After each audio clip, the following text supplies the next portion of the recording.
Hello, and welcome back to the Empathy Lab. I'm Selena Tatum Miles, aka Tatum. I am your architect for these last 11 episodes that we put out there, and that you all have stayed on and kept on with the Empathy Lab podcast, our Substacks, LinkedIn. Those of you that are running the experiments on Nest Labs, amazing. Thank you so much.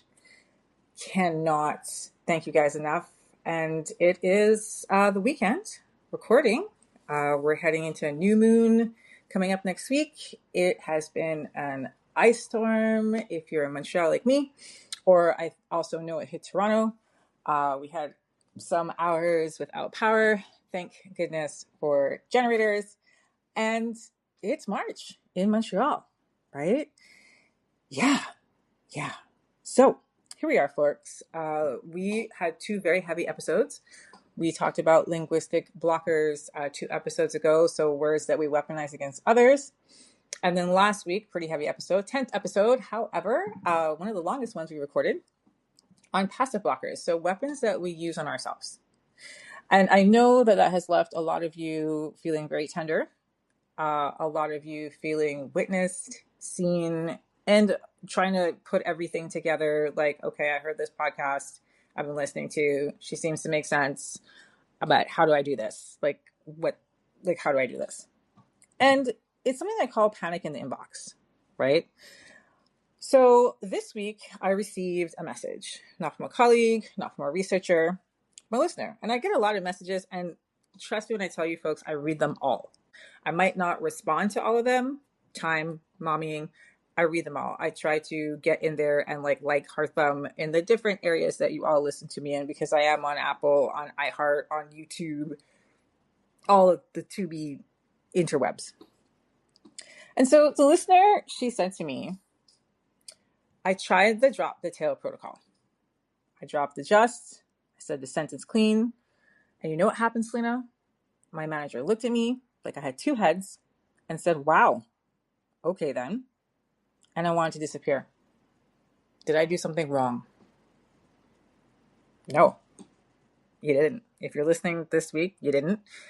I didn't write you back because I knew I wanted to address it. And you did nothing wrong. You did 0 things wrong. And as I said, if you've been listening to episodes 9 and 10, you've been doing the work. You named all the words you aim at other people, the erasers, the pocket vetoes, the actuallys. You named all the words that you name at yourself, the just, the like, the right. You started dropping the tail. You started using the and. And then the room reacted. And for some of you, in particular you that wrote me, the reaction didn't exactly feel like progress, did it? It probably felt like a punishment. And you were probably thinking to yourself, this Lena Tatum Empathy Lab thing is so full of shit. Because I feel like the floor has been taken out from under me. I feel like I'm being punished. And here's what I want to say before we go anywhere else today. Listener and listeners, that reaction is not evidence that you did it wrong. You could write that on a piece of paper, on a Post-it, and put it on your fridge or on your phone. That reaction is evidence that you disrupted something. You disrupted the pattern. If those of you that are into the matrix, you have you have infested the matrix. And disruption, as we know or we don't know, before it becomes redesign, it's uncomfortable for everyone in the room, including yourself. Now, listener, I'm going to call you listener. Your manager didn't say, wow, okay then, because you failed at something. Everybody listening, they didn't fail at anything. The manager said that because the pattern changed. The pattern of behavior, the pattern of interaction, the pattern of how they communicated changed. And when a pattern changes, the system automatically sends a signal. Sometimes that signal feels like cold air. Sometimes it feels like silence. Sometimes it is your own nervous system firing the old script so fast, so subtly, that you can barely see it happen.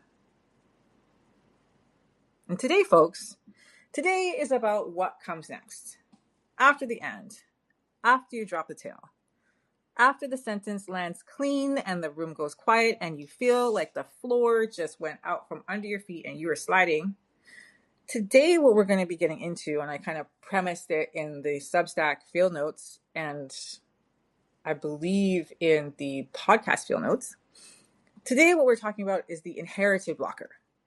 We're talking about the thaw, okay? It's just thawing. If you're in Montreal, if you're in Northern Hemisphere, it's starting to thaw. It might not seem like that today on Sunday or Saturday, snow everywhere. However, the anthropology of the thaw. I'm going to build you a picture. In episodes 9 and 10, we identified two categories of the blocker. The linguistic blocker, the words that you use to erase other people, and the passive blocker, the words you use to erase yourself. And in the field note that I sent out on Tuesday, I introduced what I call the transmission architecture. And some of you wrote me like, you did not say that in this week's episode. I do not know what you're talking about. What are you talking about? Now, here's what transmission architecture says. The passive blocker is not a bad habit that you developed. It's a survival script that you received from someone who loved you completely, wholly, embodied you, like everything about you was them. And that person or persons received it from someone they loved completely. And they might have been living in conditions that made shrinking a rational, reasonable, even a protective strategy. If it was your abuela, if it was your grandfather, your mother, your father, no one here was wrong to teach you this script. These scripts kept them safe. And that's why they passed them down. Because obviously we're part of them. They want to keep us safe. The question I posed for everybody is, are we, you listener, and myself, still in the same room that they were standing in? And that's a pertinent question. And that question is where today's episode lives. Are we still standing in the same room that our ancestors were standing in? Our predecessors? Because here's what transmission architecture means for the work we've been doing over the last couple of episodes. When you drop the just, you are not only updating your vocabulary, you're sending a signal, let's say 7 lifetimes prior to you now, and 7 lifetimes in the future. So you're sending a signal through your lineage. You're interrupting a script that may be 3, 4, 5, 6, 7 generations old, encoded in your nervous system at a cellular level, running faster than your conscious mind can even catch it. And your nervous system, our nervous systems, being loyal, efficient, well-intentioned systems, it doesn't update. It's a threat assessment. And that moment, the intellect files a correction. The nervous system is like, I'm not updating that we're doing this. It's all of a sudden it's like, correction, file it. Fact of the matter is the body is slower than the mind. There's nothing to do with character. Those of you who don't want to get mad at me. Straight biology. Okay, so you go fact check me if you want. Now, in tantric philosophy, the klesha at work here, we've been talking about the scripts that we received, is abhinavesha. And I mentioned it in last episode, and the episode before that, and the episode before that. And abhinavesha is clinging to survival. The deep fear of annihilation. Again, I'm going to repeat again. It's not a physical death, or maybe for some of you it is. I digress. This is identity death. It's a terror that says, if I take up too much space, if I'm too clear, too full, too certain, I will be exiled. I'll be punished. And so our bodies run the old script on autopilot. The clenching in the throat before the word exits, the solar plexus tightening or your tummy, the preemptive apology already forming before the other person has spoken. I'm sorry to bother you. Abhinavesha is not the villain, though. I want to be clear, okay? Kleshas aren't the villains, okay? And in this particular transmission architecture, Abhinavesha isn't the villain. It was the bodyguard. The problem is when the bodyguard keeps patrolling a war that ended 30 years ago, okay? Like, we don't need to be patrolling this hard, and we are still. I'm pretty certain if you do just a quick mind map of where you were when a certain event happened that caused a particular reaction or a response you have to things, you can see it was a long time ago and you're still in that cycle. Not every day, it gets flown up every so often. And here's the thing that no one tells you about thawing, okay, or transmission architecture. When something frozen begins to thaw, we thought right now, according to the groundhog, we're supposed to start thawing. I digress. When the ground begins to shift from ice to mud, it doesn't feel like freedom. At least I know for me here in Montreal, because the shoe situation has to change. It's a mess, all right? It feels like a mess. You're walking on mud, feels unstable. Things that were solid are suddenly soft. Things that were smooth now have a texture and a weight and an unpredictability, The thaw at the surface level looks like regression. Mud looks like things are getting worse. Like, oh my God, this sucks. And they're not getting worse. The architecture is becoming available for redesign. So everything's thawing. We got this mud going on. Like, my Uggs, my whatever shoes you're wearing. I said Uggs because I had them on earlier, but they're fake Uggs. Fight me. Oh my gosh, this is so gross. We're not looking at, this mud is actually, or this mud, this mud is going to turn, once it dries, into dirt. It will then be blown, probably mixed with some salt, onto the grass or whatnot that I can use to plant my flowers. Adrienne Marie Brown, and if you thought I was going to say her name today, I am, writes in Emergent Strategy that we must be willing to sit inside the discomfort of emergence. I also quoted a really brilliant guy I had the chance of sitting and learning from, David G., who would say, are you able to sit and wait till the mud settles? Same. We must be willing to sit inside the discomfort of emergence. So we all love a lotus flowers. I'm going to tattoo it on us. I love the lotus. And I love. They don't come. Flowers actually don't come. Flowers do not come from like pretty little poofs. Okay, flowers come out of the dirt, and that dirt has shit in it, literally and figuratively. That transformation is not clean. It's not prettily packaged. It's not linear. It moves like mycelium. Underground, invisible, lateral. And the evidence of it at the surface looks like disruption before growth. I love to grow cosmos. Cosmos are unbelievably amazing. They make me so happy. I have seen my cosmos and my calendulas grow literally out of pebbles. Like the seeds fell the year before, coming through. There's not a lot of viable dirt there that I think. However, something is there. A transmission is happening. A newness is happening that's saying, you know what? The seeds didn't fall in the dirt. They fell in the rubble that she has on top, around everything, around her garden. And we're going to make this viable.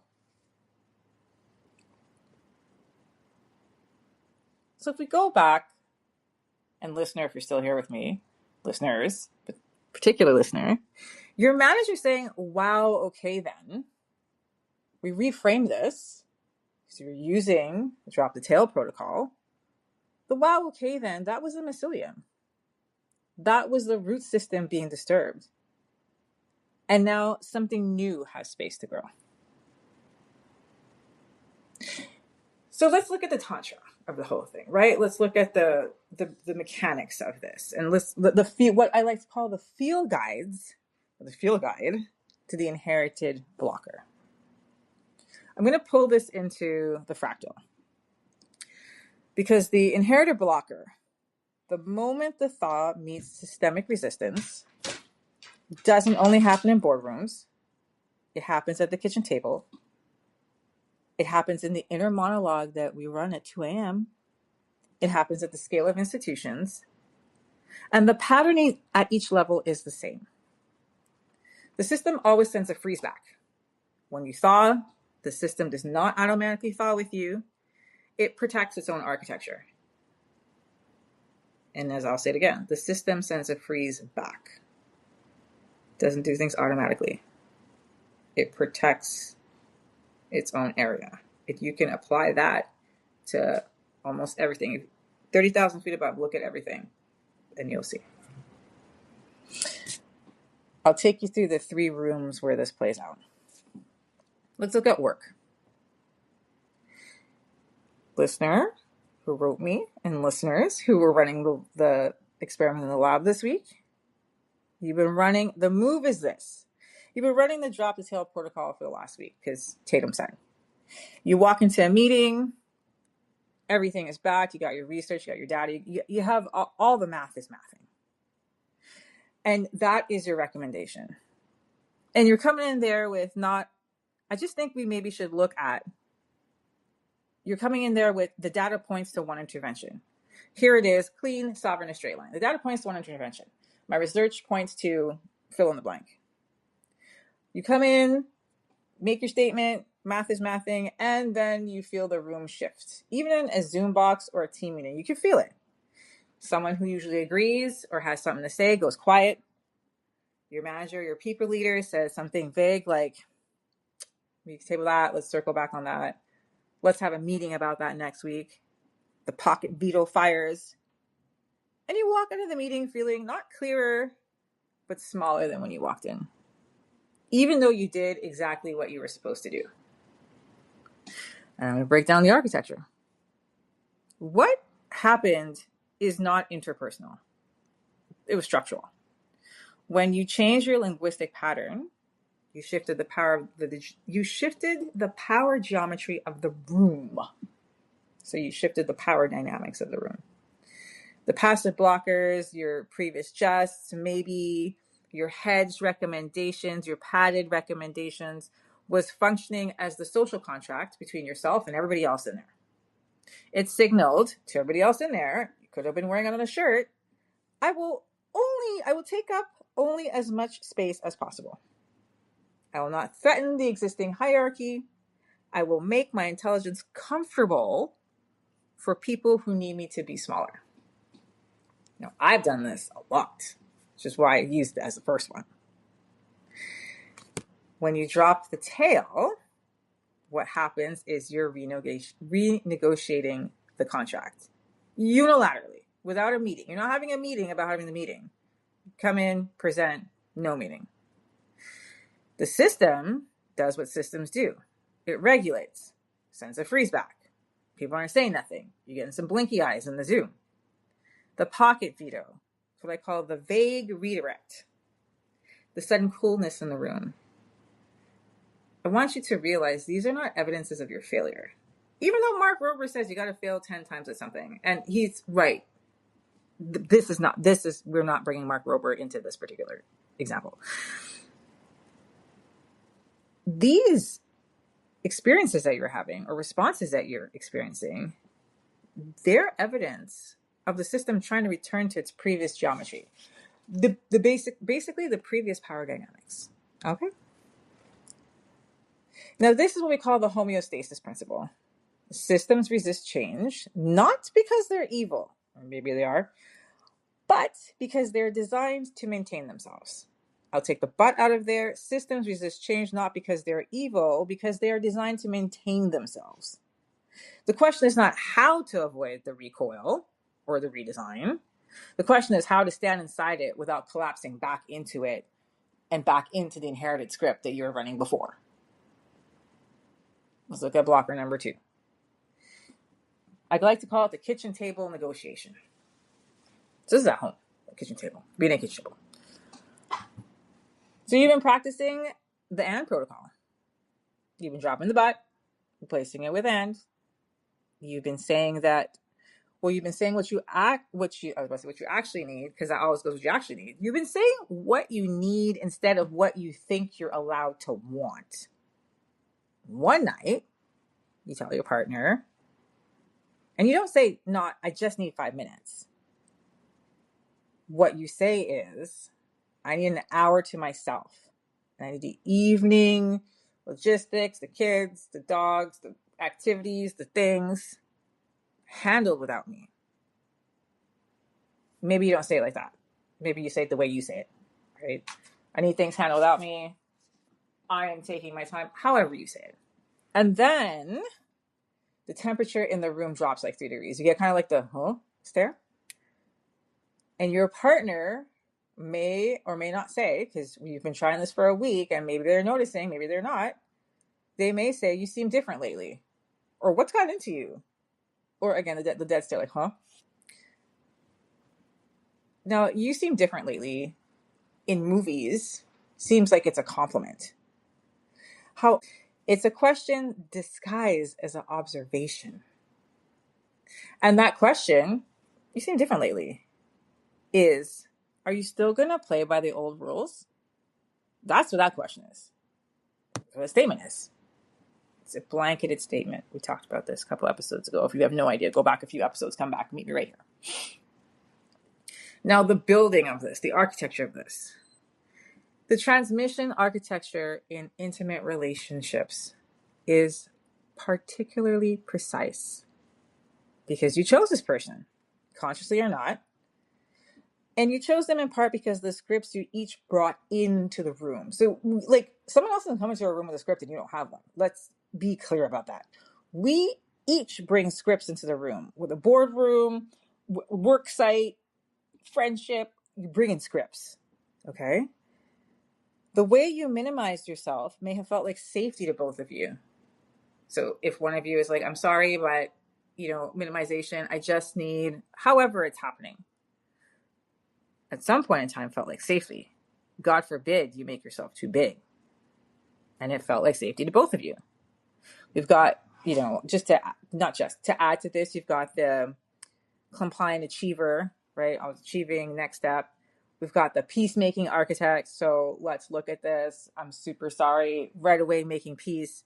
We have the sacrificial competence pattern that we mapped. We actually mapped all of these in the field note. I'll map them again in this week's field notes because you're listening to the episode. So it's now starting to sink in, like where these things could be coming from. So those patterns that we mapped in last week's field note, and we'll map in this week's, those become what we call relational load-bearing walls, right? So those of you that construct things, I am not one of those people, but I do know what a load-bearing wall is. When you start removing those load-bearing walls, let's call them bricks, okay, in your wall. You start removing those bricks, right? The whole room notices because maybe you're making your wall bigger. Maybe you're taking it down. Maybe you're turning it into something else. The inherited blocker here, kitchen table negotiation, remember this, folks, sounds inside of us like maybe I'm being too much. Maybe I should dial this back. This isn't worth the tension. I'll just say I was having a hard week and go back to how it was. Like, hey, you know what, babe? I was having a hard week. I carried that into my day, into my time with you. And these are the scripts you're running in your head. And one of these things comes out of your mouth. I want to be crystal clear with you. And I want to say this in bold caps locks. That voice running, the voice is not yours. That is the literal transmission architecture running the recalibration. That is Abhinavesha whispering, exile is coming. And the survival script that kept your abuela, your mom, your dad, your auntie, guardian, whoever it kept safe is telling you, hey, stand down before you lose this room. And when it comes to our intimate relationships, our relationships in particular, it's something we don't want to lose. So that script runs hard and fast. The work here is to stay in the discomfort of the thaw without deciding that discomfort means you have done something wrong. 9 times out of 10, you have done nothing wrong. Looks like one that's quite a few of you have written me in about. I gave it a name. I gave it the 2 a.m. monologue. That is inherited blocker number 3. And the 2 a.m. monologue is the inner monologue. Picture it. Quoting Sophia from Golden Girls. Picture it. Not Sicily, but picture it. It's 2 a.m. You successfully used clean language all day. No just, no right, no preemptive apology. You stood in a meeting, you let your sentence land without a tail, and now it's 2 a.m., you were fully sleeping, and your nervous system decides, you know what, folks, we're going to run a full audit on today. And what does the audit sound like? Girl, who do you think you are? They're going to figure out quick, fast you don't belong there. You were way too much today. You were way too loud, way too lit. You were too certain, girl. You made people so uncomfortable, and now they're going to send you back to wherever quiet people go, to a monologue. I want to preface this and say that nothing that you say to yourself at 2 a.m. is true. Okay, I got the chance to sit and take some classes with a brilliant professor, thinker, mindful meditation individual. I almost said master. I don't want to give her titles that she would be like, Selena, why'd you say that? Diana Watson over at UCLA. She runs a think tank inside UCLA Health or Medical. It's all about mindfulness. And she had done I don't think it's called a 2 a.m. go back to sleep meditation, 7 minutes. I call it the 2 a.m. go back to sleep meditation. And I will always remember her voice saying, no thoughts you have at 2 or 3 a.m. are yours, are valid, are even true. So you can go back to sleep. And now you know how real this research is. Because 2 a.m. monologue runs on me all the time.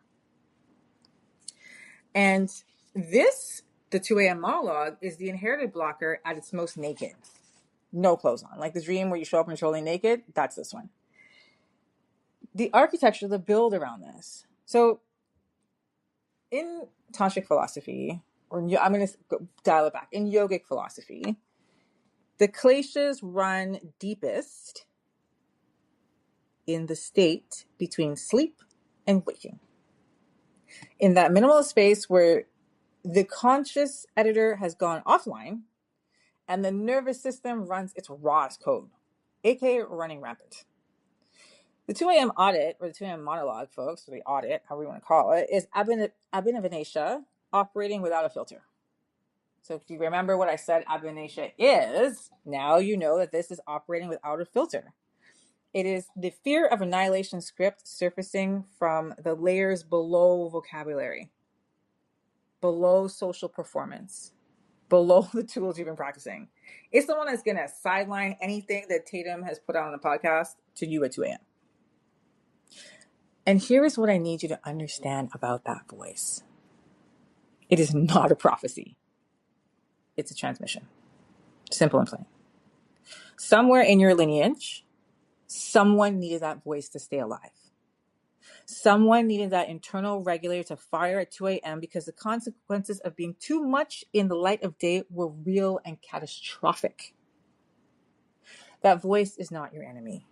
It is an ancestor running a protection protocol that hasn't even perceived or received the updates. You don't need to fight that voice at 2 a.m. You can thank it. Hey, thanks so much. Appreciate you. Always showing up for me. Waking me up. Making sure that I am on my P's and Q's. And it's 2026. And I'm 40 something years old. And right now I need to sleep. I hear what you're saying. I could be as big as I need to be. Because this is the time I'm living in now. Okay, I'm going to go back to sleep. Precisely that. Does that sound batshit crazy? No. They always say the mark of genius is people that talk to themselves. I must have IQ out the roof. I don't think so. However, this exactly what I said to you is exactly what I say to myself. I remind myself. I know I'm talking to myself, and I also know I'm talking to scripts running before and after me. I stopped fighting it. Thank you so much. This is where I am right now. I'm okay. And I'm not the only person out here saying this. I know there have been like really smart psychologists, therapists, thinkers, philosophers, gurus that say the same thing. I'm just giving it language with some 21st century street philosophy style. And so we're coming down to the end. And I want to talk about the redesign. I'm going to talk about the void hold, holding nothing. And that's what we do with the thaw. In episode 9, the antidote, as I said, I was giving an antidote, was the and protocol, replacing but with and to hold two truths simultaneously. In episode 10, last week, it was drop the tail, letting the sentence land, bow, without a buffer, and sitting in the silence that follows. Both of those both of those protocols were about what you say. Today's protocol, this week's protocol, is about what you do when the room responds to what you said. It's fully you now. Call it the void. Wow, 30 minutes in and she cannot make a sentence anymore. Yep. That's how I know I'm coming down to the end. We call this the void hold. Here is the structure, the yantra, the architecture. After the drop, after the clean sentence, after the and, after you held your ground in the meeting or at the kitchen table or in the email that you sent without apology, there is a gap there. You know how we breathe in? And then we breathe out. And then we have a tiny gap before we take another breath in. That's where you're going to be. That void, that particular void. After the exhale, that void right there, you're going to stay there.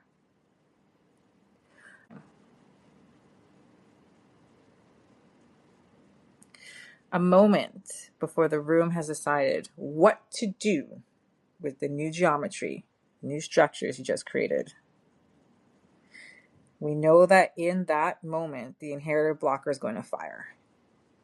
The nervous system is going to run the calibration. The 2 a.m. voice is going to show up early. That moment is the void. That's what's going to happen in the void. So I'm giving you the preamble. The void hold is 3 parts. If you're sitting, immediately put your feet on the floor. If your feet are on the floor, I want you to lift your toes, lift your heels, put your heels back down. This is not a metaphor. I want you to literally do this. The physical weight of your body in the room, you actually earned. So when we lift our feet up, lift our heels up, this is like our physical body is like in the room. It's like, I just earned this space. Yeah.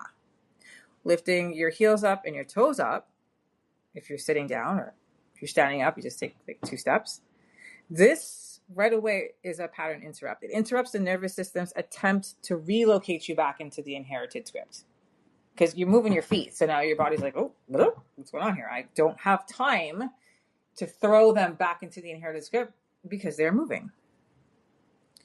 The next one you can do, or both, place the tip of your tongue gently behind your upper front teeth.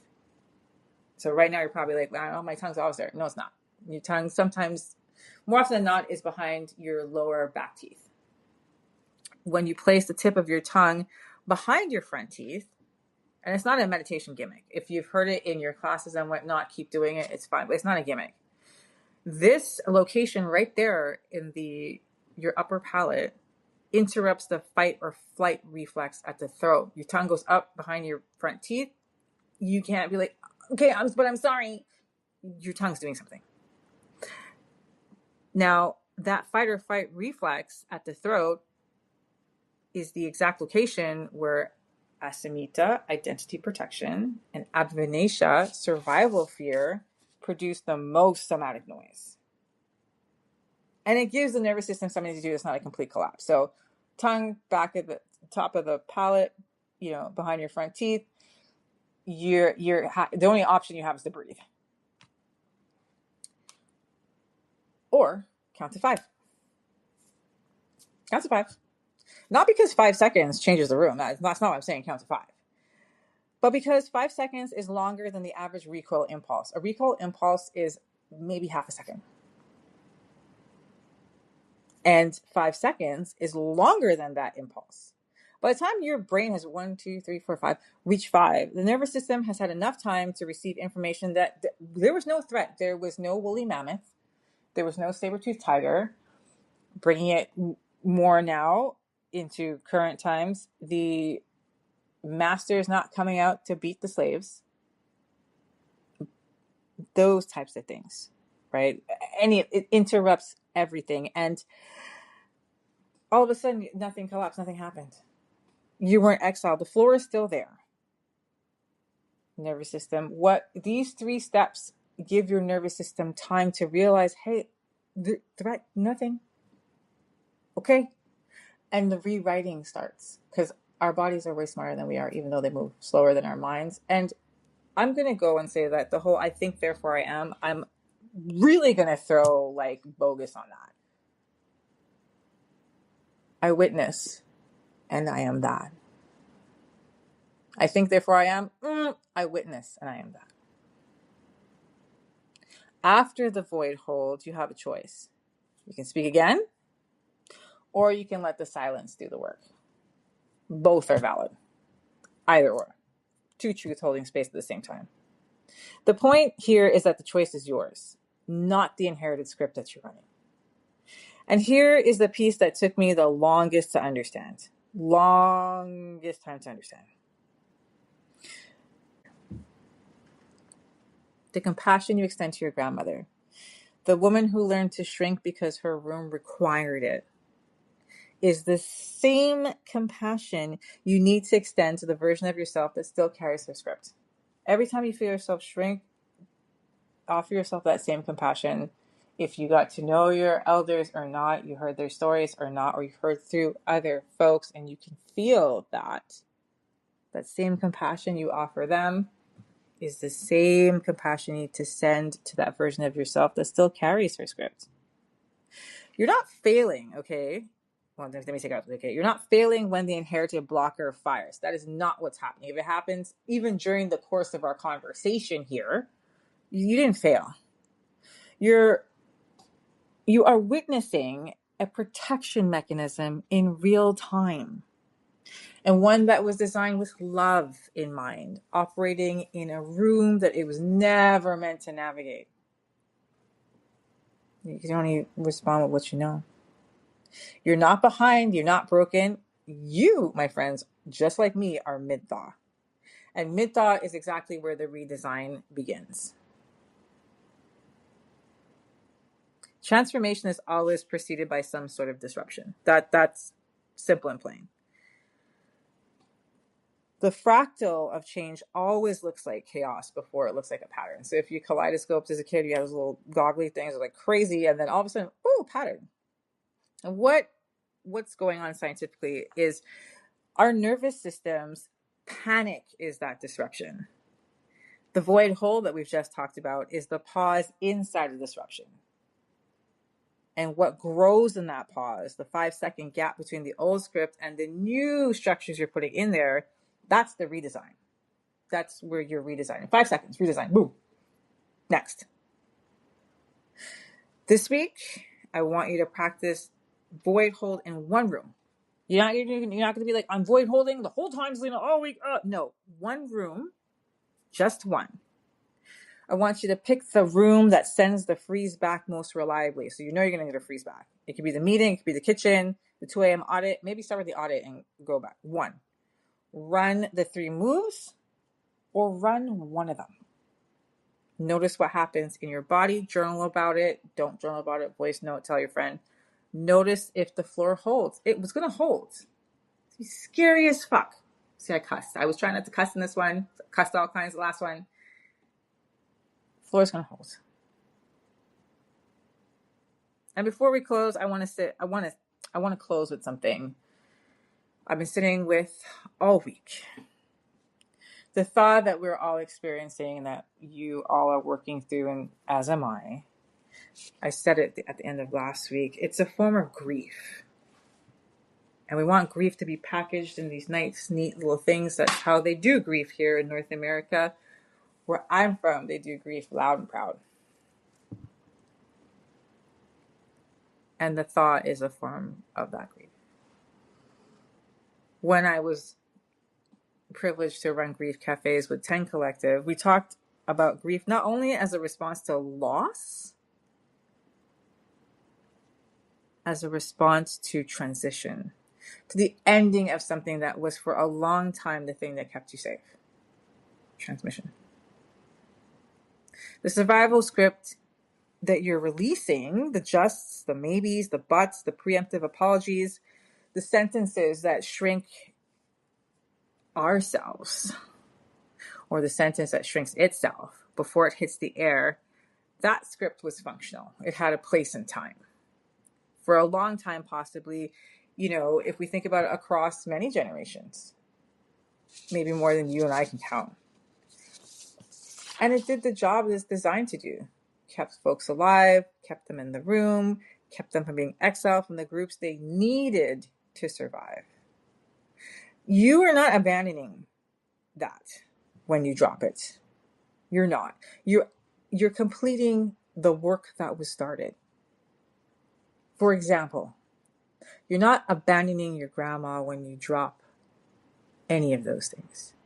What you are doing is you're completing the work she started. She survived. You, my friend, are standing in the room she was trying to get you to. And from this room, this earned room, the one you bought with your own data and your own labor and your own years of doing the work, the script that she gave you is no longer required for protection. You can put it down. You can put it down with gratitude, with grief, with all the tenderness that both those things deserve. Grief and gratitude. That pause in that exhale, it's tenderness. It's tending. What you pay attention to grows. This has been said by different thinkers, thought provokers, provocateurs over time. What you pay attention to grows. Pay attention to the thaw this week. Pay attention to the mycelium doing its work underground. Pay attention to the 5 seconds inside the void. That is where new structures are being built. That is where the next architecture is being built. Cell by cell, sentence by sentence, one clean period at a time. You, my friends, are a period. You are not a just. You are not a right. You are not, as I said last week, a question mark at the end of your own sentence. You are full stop, complete thought. A sentence that trusts itself to land every single time. As usual, folks, this has been the Empathy Lab. I'm Selena Tatum, aka Tatum. I want you to stay hydrated. I want you to take care of yourself. I want you to take care of each other. We've got a new moon this week. Mercury retrograde is ending this week, and then we go into the retro shade. Follow the people that talk about this all the time. I'm pretty sure they're on all the same channels I'm on. Stay anchored, y'all. I will see you in a week. Peace.